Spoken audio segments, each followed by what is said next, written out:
வணக்கம் ஃப்ரெண்ட்ஸ், நான் தான் கன்னியாகுமரியிலேருந்து தமயந்தி பேசுகிறேன். உங்கள்கிட்ட நான் இப்போ என்ன பேச போகிறேன்னா, கல்வியை பற்றி தான் பேச போகிறேன். எல்லாருக்கும் படிப்பு எவ்வளோ முக்கியங்கிறத பற்றி பேச போகிறேன். நான் இந்த வாரம் லாஸ்ட் வீக்கு திங்கக்கிழமையிலேருந்து எக்ஸாம் ஸ்டார்ட் பண்ணேன். நான் 60 புக் போட்டிருக்கேன். எனக்கு வந்து 40 வயசுக்கு மேலே 42 வயசு ஆகுது எனக்கு.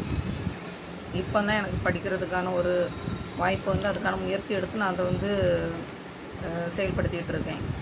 ஏன் சொல்கிறேன்னா, படிப்பு வந்து எல்லாருக்குமே ஒரு முக்கியமான ஒரு விஷயம். நான் ஒரு இடத்துல வேலை பார்க்கும்போது அந்த வேலை வந்து நாங்கள் ஒரு குரூப்பாக வேலை செய்கிறோம். குரூப்பாக வேலை செய்யும்போது அதில் டிகிரி படித்தவங்களும் இருக்காங்க, +2 படித்தவங்களும் இருக்காங்க, 10th படித்தவங்களும் இருக்காங்க. ஆனால் அங்கே மெயினாக உள்ள டிபார்ட்மெண்ட்டில் என்ன சொல்கிறாங்கன்னா, டிகிரி முடித்தவங்களுக்கு தான் ஃபஸ்ட்டு ப்ரியாரிட்டி கொடுப்போம், அதுக்கப்புறமா தான் உங்களுக்கெல்லாம் அப்படின்னு சொல்லிட்டாங்க. அதனால் படிப்பு ஒருத்தங்களை எந்த மாதிரி ஒரு இடத்துல கொண்டு வைக்குதுங்கிறத நீங்கள் இதிலே பார்க்கலாம். படிப்பு அந்தளவு முக்கியமாக இருக்குது. அதே மாதிரி நான் பரீட்சை எழுதிக்கிட்டு வரும்போது ஒரு அக்கா கிட்டே கேட்டேன்.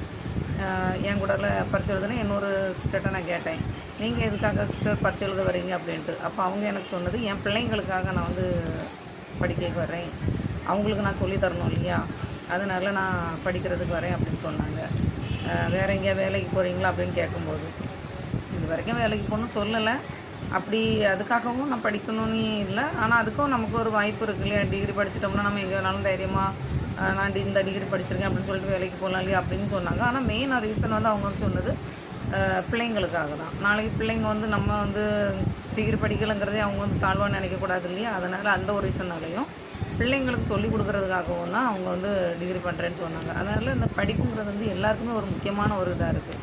அதனால் எனக்கு தெரிஞ்சு நான் என்ன சொல்கிறேன்னா, பெண்களாக இருக்கட்டும் ஆண்களாக இருக்கட்டும் எல்லாருமே படிங்க. நிறைய பேருக்கு படிக்கிறதுக்கு வாய்ப்பு இல்லாமல் இருக்கும், படிக்க முடியாமல் இருக்கும். ஏதாவது ஒரு குடும்ப சூழ்நிலை காரணமாக படிக்க முடியாமல் இருக்கலாம். ஆனால் படிக்க முடியாது அப்படிங்கிறது வந்து நம்மளோட தவறாக இருக்கக்கூடாது. அதனால தான் நான் என்ன சொல்கிறேன்னா, எல்லாருமே அந்த படிக்கிறதுக்கான ஒரு ஈடுபாடை காட்டுங்க. எல்லாராலையும் முடியாதுன்னு எதுவுமே கிடையாது. முயற்சி எடுங்க. நீங்கள் ஒருக்கா எழுதி பார்த்தா தான், படித்து பார்த்தா தான் அதில் உள்ள தெரியும். கண்டிப்பாக நீங்கள் அதை முயற்சி எடுங்க. இந்த காரணத்தினால என்னால் படிக்க முடியல, அந்த காரணத்தினால என்னால் படிக்க முடியல அப்படின்னு காரணத்துக்கு மேலே காரணம் யாருமே சொல்லாதீங்க. காரணம் அதாவது எதுக்குனாலும் காரணம் சொல்லிக்கிட்டே இருக்கலாம். அந்த காரணத்தை யாரும் சொல்லாமல் ஒரு ஸ்டெப் முன்னாடி போய் எல்லோரும் படிக்கிறதுக்கான ஒரு முயற்சி எடுங்க. படிச்சிங்கன்னா கண்டிப்பாக நம்ம வாழ்க்கை வந்து கொஞ்சம் மாறும். அதனால் நீங்கள் படிக்கிறதுக்குள்ள வழியை பாருங்கள். இதுதான் என்னோட வீடியோ பிடிச்சிருந்தால் லைக் பண்ணுங்கள், ஷேர் பண்ணுங்கள், சப்ஸ்கிரைப் பண்ணி ஹெல்ப் பண்ணுங்கள். Thank you friends.